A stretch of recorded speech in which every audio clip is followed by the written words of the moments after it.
hariko harabera ibiki?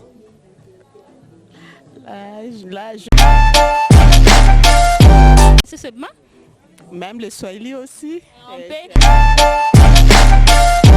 mixer les langues, pas de problème? Oui, y a pas de Ah, bien. Ok.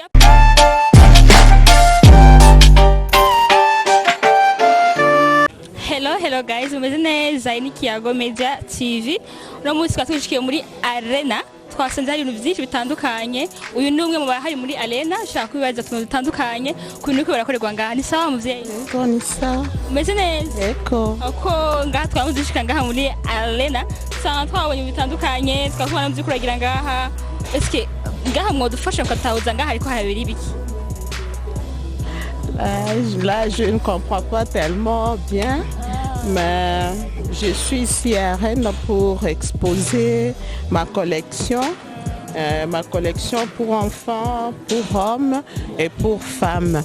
Ah, en fait, tu parles français seulement? Même le Swahili aussi. On peut mixer les langues, pas de problème? Oui, y a pas de Ah, bien.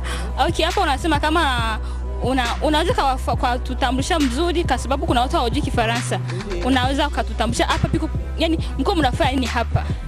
Hapa tulikuya ku exposition juu ya ku expose ma matière yenye tunafanya a partir ya Bujumbura. Ni exposition yenye tunafanya a partir ya ma matière ya Bujumbura. Donc bitenge kila kitu. Unasema kama yani mwe hamko wa Bujumbura sasa? Ndio tuko hapa Bujumbura tu watu. Yani ni mko wa Bujumbura na unafanya exposition kufatana na matière yenye inatumikiwa hapa Bujumbura.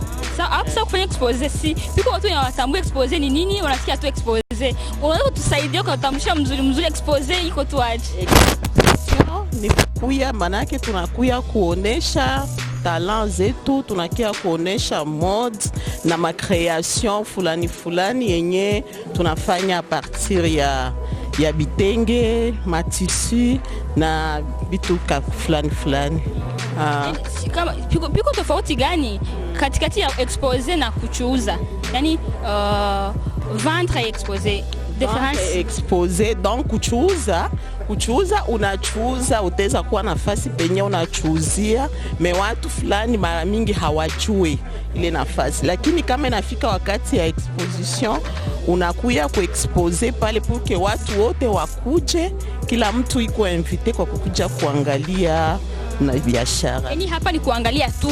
Kuangalia na wakununua na mwenye ataweza kufanya commande anafanya pia commande yake. Mbona naona ni mavazi kidogo tu, naona ni nguo tofauti lakini sio mingi kama mtu akiamua kununua. Utampatia kama ni chantier, kama ni ya kumuonesha tu? No, hapa ni kuonesha, donc unaonesha ni ma exemplaire ya vitu vyenye unafanya.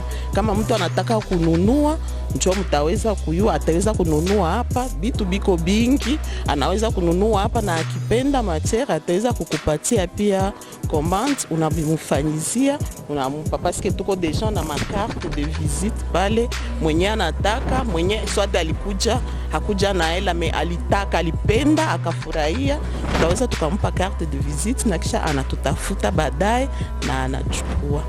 Sawa, asante sana. Tukingali hapo sasa, kama mwe mko hapa mfanya expose, si ndio?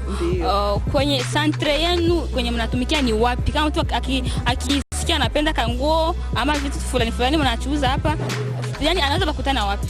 Mie kama hivi nachuuza hapa, ukitaka kunikuta utanikuta kwa Sioni. Na ikala hapo ku Tokyo Business. Ndio niko ku Tokyo Business. Namba ya shop ni. Kuna wengine watu nakutana na watu mbalimbali hawajui Tokyo Business iko wapi. Unaweza kutusaidia ukatutafsiria mzuri Tokyo Business iko wapi? Juu watu watakuangalia watasema sasa hiyo Tokyo Business ni kitu gani? Iko wapi? Tokyo Business ni batima mpya yenye ilijengwa hapo pembeni na kwa Sioni. Wanapaita kwa Venera.